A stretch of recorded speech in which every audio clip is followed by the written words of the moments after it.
Hello, everyone. Welcome to the Middle East Teaching and Learning Conference. I'm Abeer, an IB teacher and a technology integration specialist, and it is a pleasure to have you today through this presentation while we talk about activating SEL in everyday classroom. I'm so excited to go through these ideas with you, and really, I know that you're here because you're devoted educators and you really want to make your classrooms better for your students so that you can support them through their social and emotional learning as well as their academic learning. So let's start the day. So I want you first to tell me, how do you feel? How are you today? So you can use the scale of Groover to tell me how do you feel from 1 to 9. And I really want you to participate in the chat all through the presentation, and I'll be there to answer any of your questions or really discuss and co-learn with you. So let's connect, share your ideas, tell me what you think, where you are from, who are you, and how do you feel today? For me, I am number one. I feel so excited really to share all of this information with you, and I know that you do this regular check-in with your students most of the time, and maybe sometimes you feel it's really not that much important, but it really matters, especially if you take the time to really check on with each and every student. And if a student didn't really reply or didn't answer, it means there is something wrong and that you need to really investigate more on what's going on with this student. Or maybe you need to understand what's going on. Why does this student doesn't really want to connect with me? So this is something also we'll discuss throughout the presentation. In case I didn't answer any of the questions that you have in your mind right now, please jump in, write that in the chat. And also you can connect with me on my Twitter and LinkedIn account. So let's start by checking out our agenda for today. So we will start with why SEL. We'll check questions, have an overview of the SEL framework. The second thing we'll go through is types of well-being. And before we cover Bloom, we need to make sure we cover Maslow. So number 3, I'm just making sure that my video doesn't really get into the presentation. Number 3 is SEL in action. Activities support SEL inside and outside the classroom. And the 4th thing is the tools and resources. And I know you're so excited about those. Don't worry, we'll have them in the slide. You will have the whole slide deck. And also, I will share with you a Wakelet where I curated all the information that you need in one place, so you don't need to panic or take screenshots. Everybody will be there in the chat by the end of this presentation. So I know that you have many questions on your mind that you need to answer.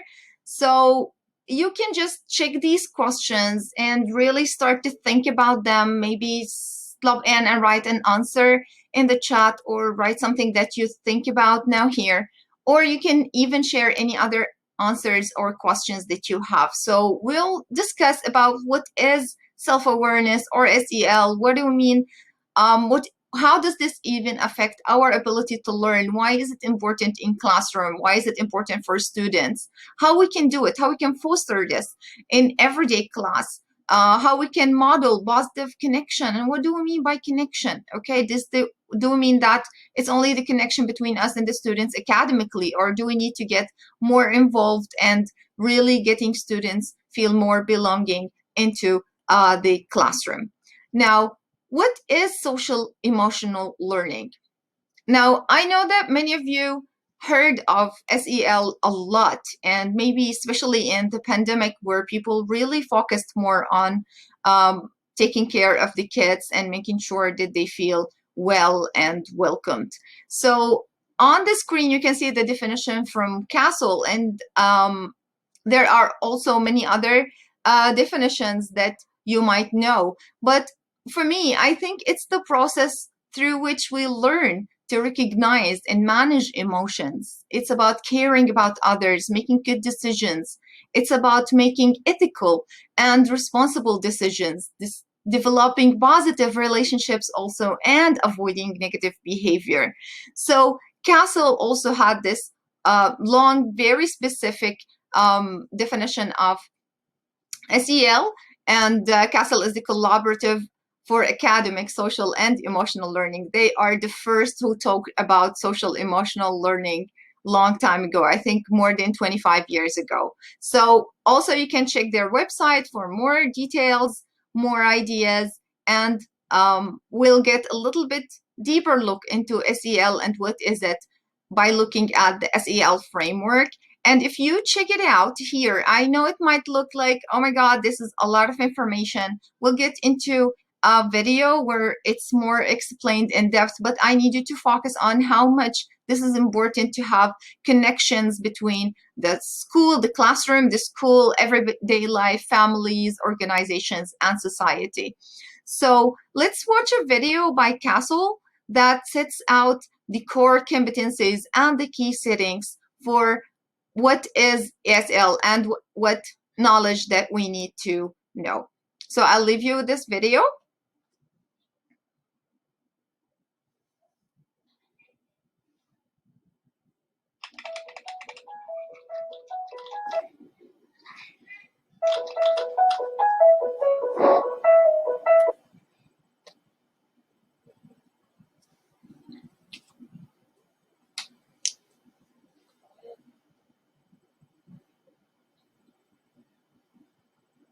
I'm sorry about this. I think it's Think about the young people in your lives and all the different places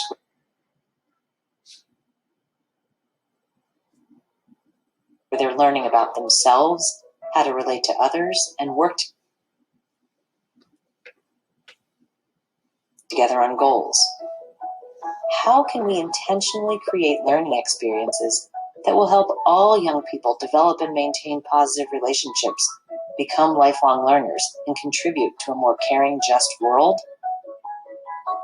Educators, researchers, community members, families, and the students themselves agree. What we need is social and emotional learning, or SEL. SEL is the process through which young people and adults acquire and apply the knowledge, skills, and attitudes that help us to understand ourselves, connect with others,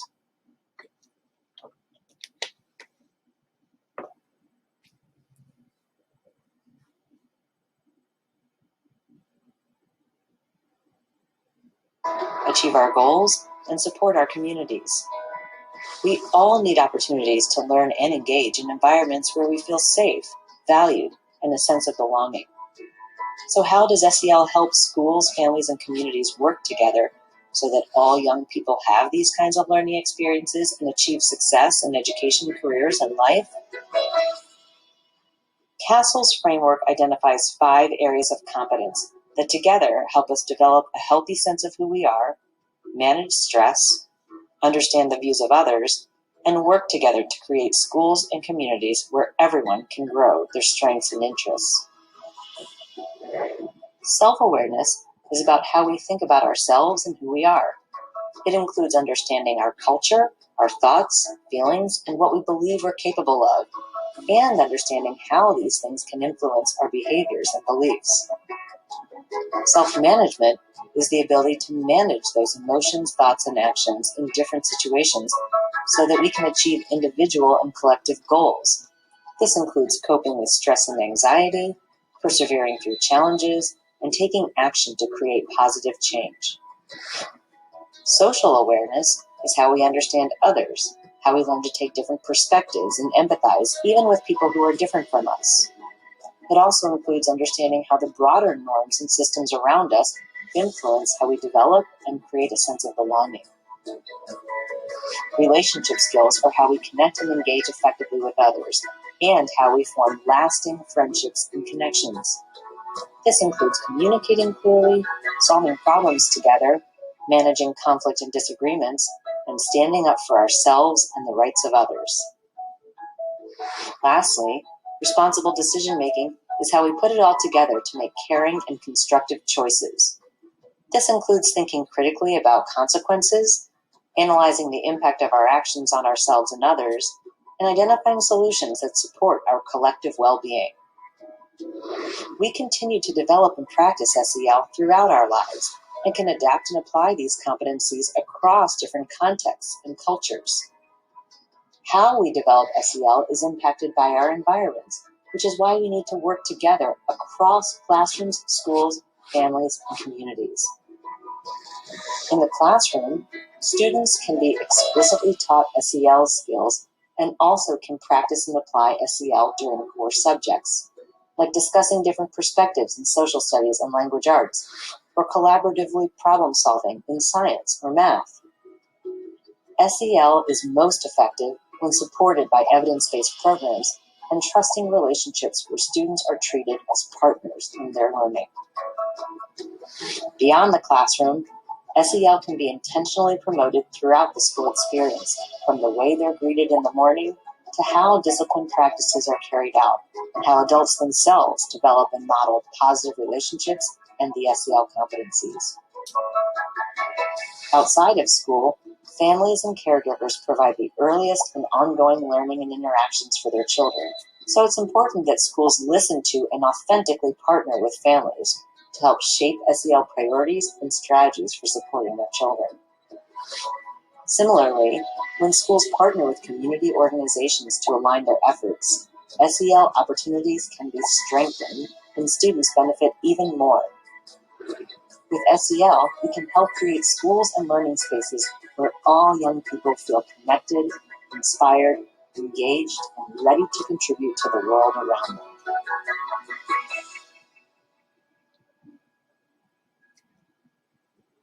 Okay, so we've seen this video by Castle, and I think it's really inspiring. We can move on now. Sorry.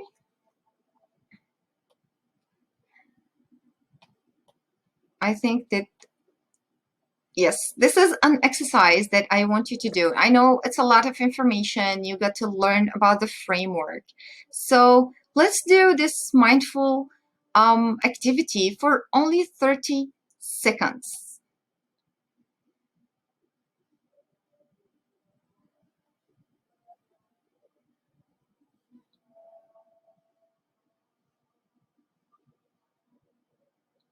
I hope the internet would work well.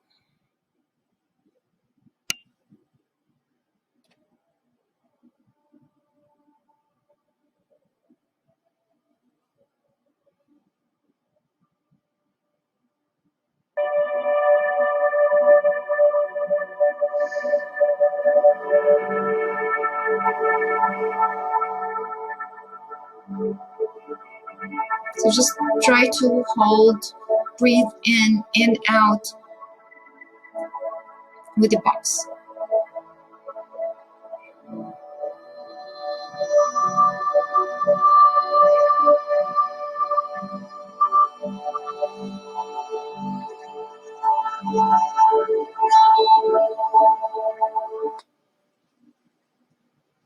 So this is one way you can really foster mindfulness and also make sure that your students take a short break.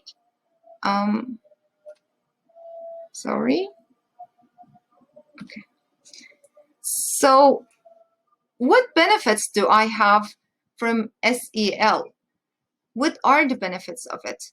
So there are many benefits that we can see as teachers, sorry, in the classroom, and also students can see and feel the benefits of SEL themselves. So we can see the academic achievements where students feel more welcome to the class, they get to achieve better and do better academic performance, and also have better perception of their class and schools. They have better skills, socially, emotionally, they have better attitudes towards themselves and others. They have better relationships inside and outside the classroom. They're usually having more direct results like the decline in students' anxiety, and this is by tested research, and also less behavior problems and failure in class and also in life later on. We also found out that there is lifetime outcomes, like students show fewer conduct problems, future poverty, and even young adults failure. All of these got to go less by SEL integrating into the school and the classroom. So now we know that SEL is very important, and this is a proverb by Brene Brown. She's one of my favorite writers and social activists. She says that a brave leader is someone who says, I see you, I hear you, I don't have all the answers, but I am going to keep listening and asking questions. And I think it's very inspiring for us as teachers because we are the leader for those children. We are the leaders in our classrooms and even in our society. So we need to keep in mind always that we might not know all the answers, right? Nobody does. I don't know all the answers for SEL or anything else, but we sure can hear and listen up to others. We can also keep asking questions and learning and really interacting within the classroom and beyond. So I know now you feel like, okay, we got you. It's so important. How? How can we foster SEL? How we can get it into the classroom? So we can really integrate SEL into classroom by first planning for it. So if you really want to make sure that your class really is SEL integrated, what you need to make sure is that you plan it. So how do we plan that? Well, I know that everybody, like almost every teacher, starts planning using Bloom's taxonomy. Now, Bloom's taxonomy is great and it's essential for every lesson. We need to know that students go from the remember to the create, and that's amazing. This is something that we really need to do.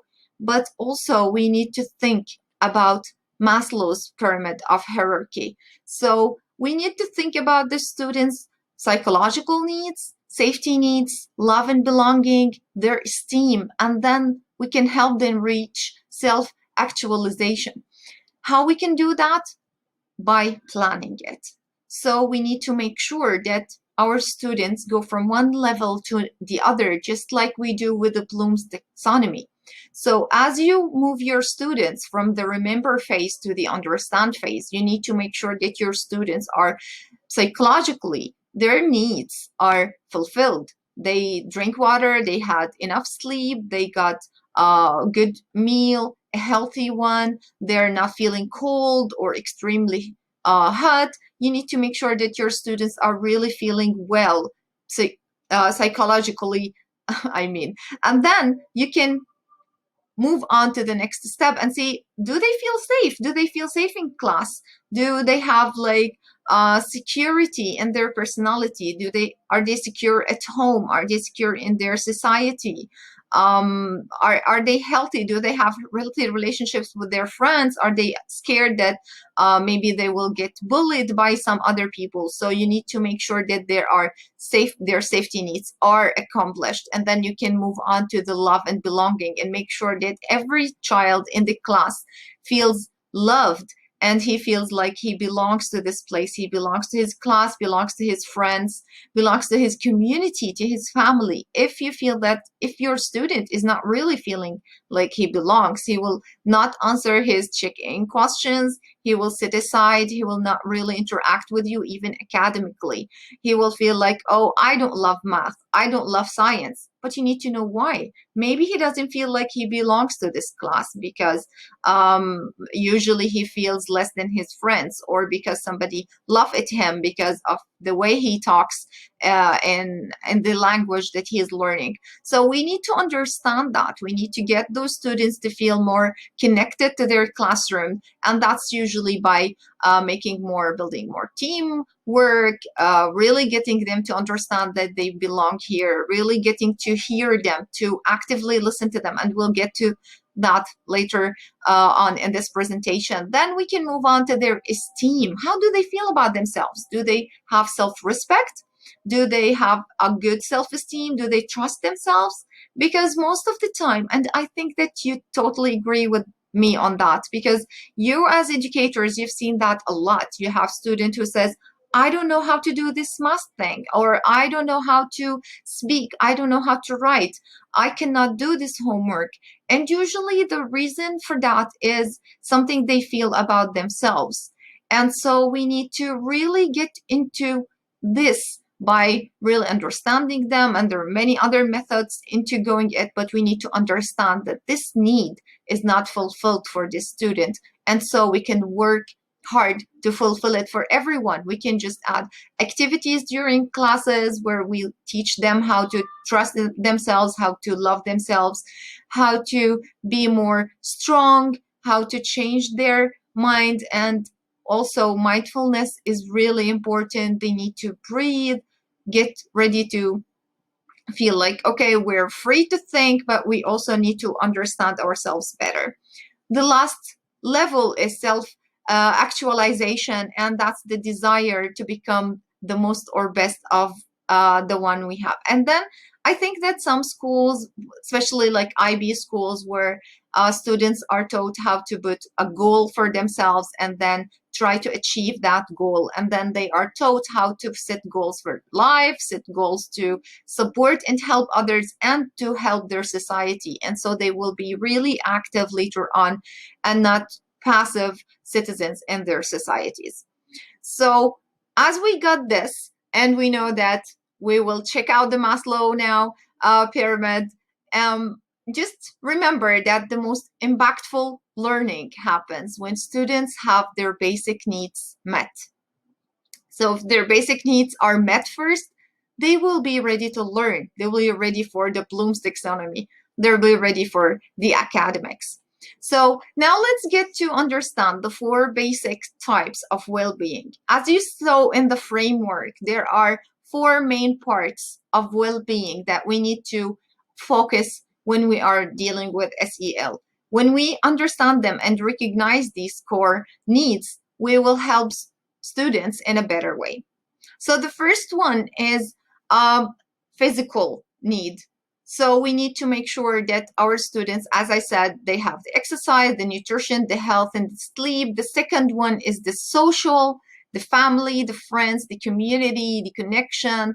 Third is the cognitive, the memory, the abilities, the ability to learn, the time to process, and the autonomy. And you will notice that we'll have autonomy again and psychological, because it's really very, very essential in every student, and even us as adults. So we also have the mindfulness, the positive thinking, and the gratitude. And this is something that I want to stop for a minute for.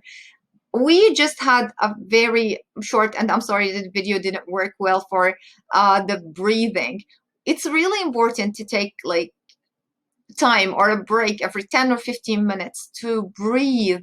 It's really important to help students to think positively about themselves, about others, about society, about life in general, and feel gratitude.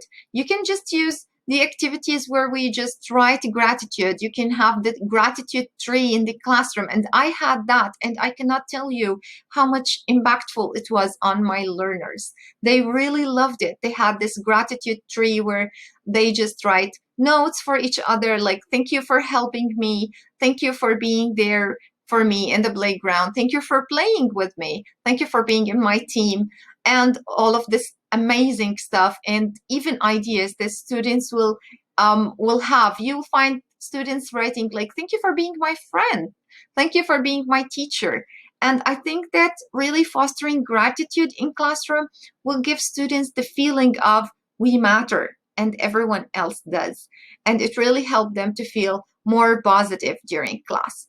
Now, before I move on, I just want to focus on one point that I really think is important when we're talking about social or when we're talking about well-being. We need to understand that we need this circle of connectedness.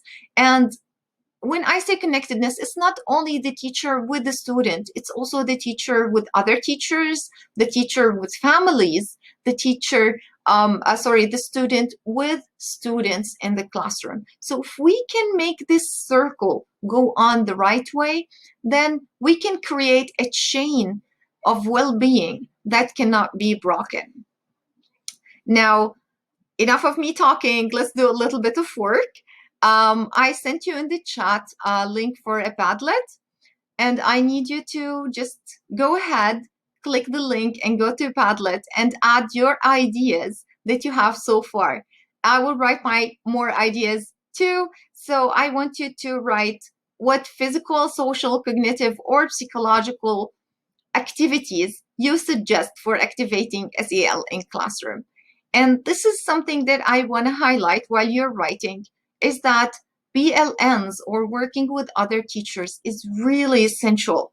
I mean, I know that I can give you little ideas, we can search the internet and find ideas, but when you connect with other educators and learn with them, it will really be more beneficial, because you will see how they foster this in their classrooms, what happened with them. You will hear stories, ideas, and this will really help you better understand how to use these into your classrooms. And this is also another point that I wanted to highlight. I know that I'm going to really get through some activities and ideas. I also, as I said, will share resources. But I need you really to understand that no matter how many activities that are out there, not all of them will work for my students, right? I mean, you really need to get to know your students and pick the activities that really help them well. And another thing is that I know that you're amazing teachers. And usually what we teachers do is that we find an activity and we say, wow, this is a great idea, but how can I make that really work for my students? Or how can I make that really work for a specific student? So SEL is not only about something that you do in class for all students. Sometimes you need to make like some grouping. Sometimes you need to work on one-on-one with some students. Some students really need more work on SEL. And I don't know, but for me, like even online, I had to pull some students like for the after class and get to discuss and talk to them privately. And I don't mean like, oh, what's wrong with you? No, just have like an open chat, get to know an activity with them, maybe play with them. Sometimes children just need to feel more connected to you as a teacher, as a human. So it's good to be vulnerable. Maybe you can tell them, you know what, I'm not really good at that game, so let's see how that will work. And that's fine. I think it's just making students feel like you're more human than like a machine or a robot or something that they can never be. They need to understand that we all do mistakes. We all need to learn, and we can do that together. Of course, I will share this Padlet. Also, it's curated in the resources, so you can get back to it and see what other educators really shared out there. You can let's move on to some SEL activities. I know you were waiting for this for a long time now. So the first idea is start with yourself.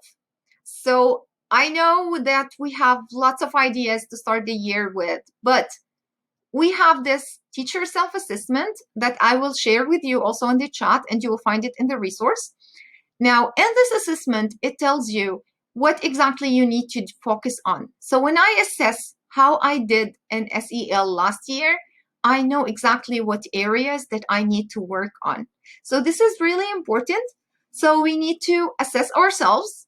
Then we need to understand emotions. We need to understand our students' emotions, and we need to teach them how to understand their emotions. I will share with you how some clips from Inside Out movie. I know many teachers, especially who teach primary or lower grades, love them. Also, we have the mood meter for older kids, like from grade 5 up. The mood meter is great, where they can see how they feel today in specific wordings. It's also there in the resource. We also have the daily check-ins. It's very essential to have a check-in every day. As I said at the beginning, it might seem simple, but it's really essential that we need know how our students feel every day. We can use Google or Microsoft Forms. We have polls, Flipgrid. We can use even gestures if we're in class or online. I used to have this like 1 to 5 gesture with my students. They know that every day we say hello, good morning, and every one of the 17 girls that I teach will give me on a scale from 1 to 5 how she feels today. So this really makes them feel like, okay, somebody cares about how I feel, and I need to see how they feel. And when I feel like I see lots of 3s or 2s, so we do an activity to really boost their mood. Then we have reflections. if you are an IB teacher, you know that this is very essential. If you're not, try to really get to know more about reflections and how to use them in classrooms.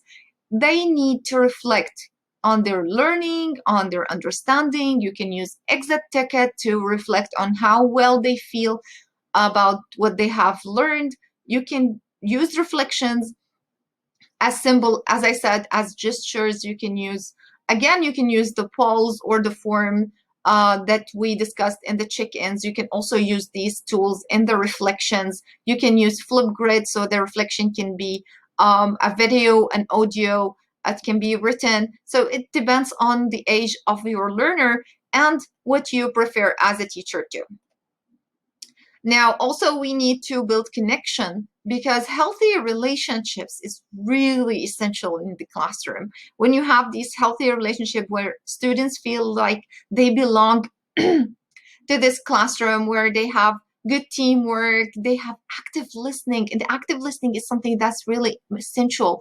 We as teachers need to do it with students and also teach students how to be active listeners, how to listen to each other without interrupting, without really judging, without saying like, oh, really? I didn't know that it hurts. No, that's not really active listening. That's not really empathy. We need to foster empathy. We need to understand each other and really feel all those emotions like the others feeling, and really get to know how to deal with them. The last thing is mindfulness. And mindfulness can be in classroom, if you can get outside the class, if we get back, if in your country it's back face to face and you can get outside the classroom, it would be great. You can just take them for 5 minutes outside, to step outside the classes and really get into the nature and take mindful breathing. Or you can use the 5 senses, like, what do you see? Give me 2 things that you see, 3 that you hear or smell, touch, 1 thing that you can taste. So when they really feel their senses, it's like more connecting with themselves, and they will be more ready to really interact with you academically. And also this will help them tell, like in the body scan activity, they can tell how they feel, and if they feel like something hurts or they don't feel well today physically. And remember, on the Maslow pyramid, we'll just get back to the level 1, where if their physical needs are not met, I cannot get them to a higher level on the hierarchy. So also the daily gratitude, you'll find this a lot, because I really believe it's very essential for students to act gratitude and really understand it's really essential. It's essential for them in classroom, and even at home. You can ask them to write a gratitude letter for their mom, their dad, maybe a grandpa or ma who take care of them. It's really good. It makes them feel better about themselves and feel really more positive. Now, tools and resources. I know I talked a lot, and here I created for you some of the tools that you can use, like the Sesame Street breathing, the Calm. You can use the Jamboard, the Forms, the Flipgrid, Nearpod. You can use any of these tools. You will find links to these tools in the curated weeklet that I will share with you.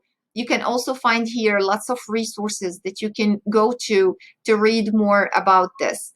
Now, I know I have only 30 minutes, so I try to jam everything in one place. I know that you can always get also back to me and ask me about anything, connect and send or share information. Let's co-learn with each other. You can reach me on Twitter at Abeer Tadmori or LinkedIn. You can send me messages or just tag me in anything that you need me to help with. It will be great. In the Wakelet that I will share with you, you will find all the resources that you need. You'll also find a link to this presentation. And I think that this is everything that I want to tell you. I hope that this presentation really helped you get a better idea how to better foster SEL in your classroom. I know that you're all working so hard, and after the pandemic, we all tried so hard to get those students to feel socially and emotionally safe inside the classroom, whether it's an online class or a face-to-face class. And I know that you're doing your best. Just keep doing that. And remember that as an educator, it all starts with you. As long as you came here, you are willing and ready to start this journey of SEL. And trust me, as much as you try this in class and as much as you try to foster SEL in class, you will find better academic achievement by the time your students feel safe, feel more belonging, more connected to you, to your classroom. You will see magic. And I saw that in my classroom, and I hope that you will all see it in your classes too. It was great to be here. I really happy that I shared this little journey with you. If you have more questions, you can, as I said, share them back in the chat or just send them to me on social media. It was great to connect with you. Bye bye.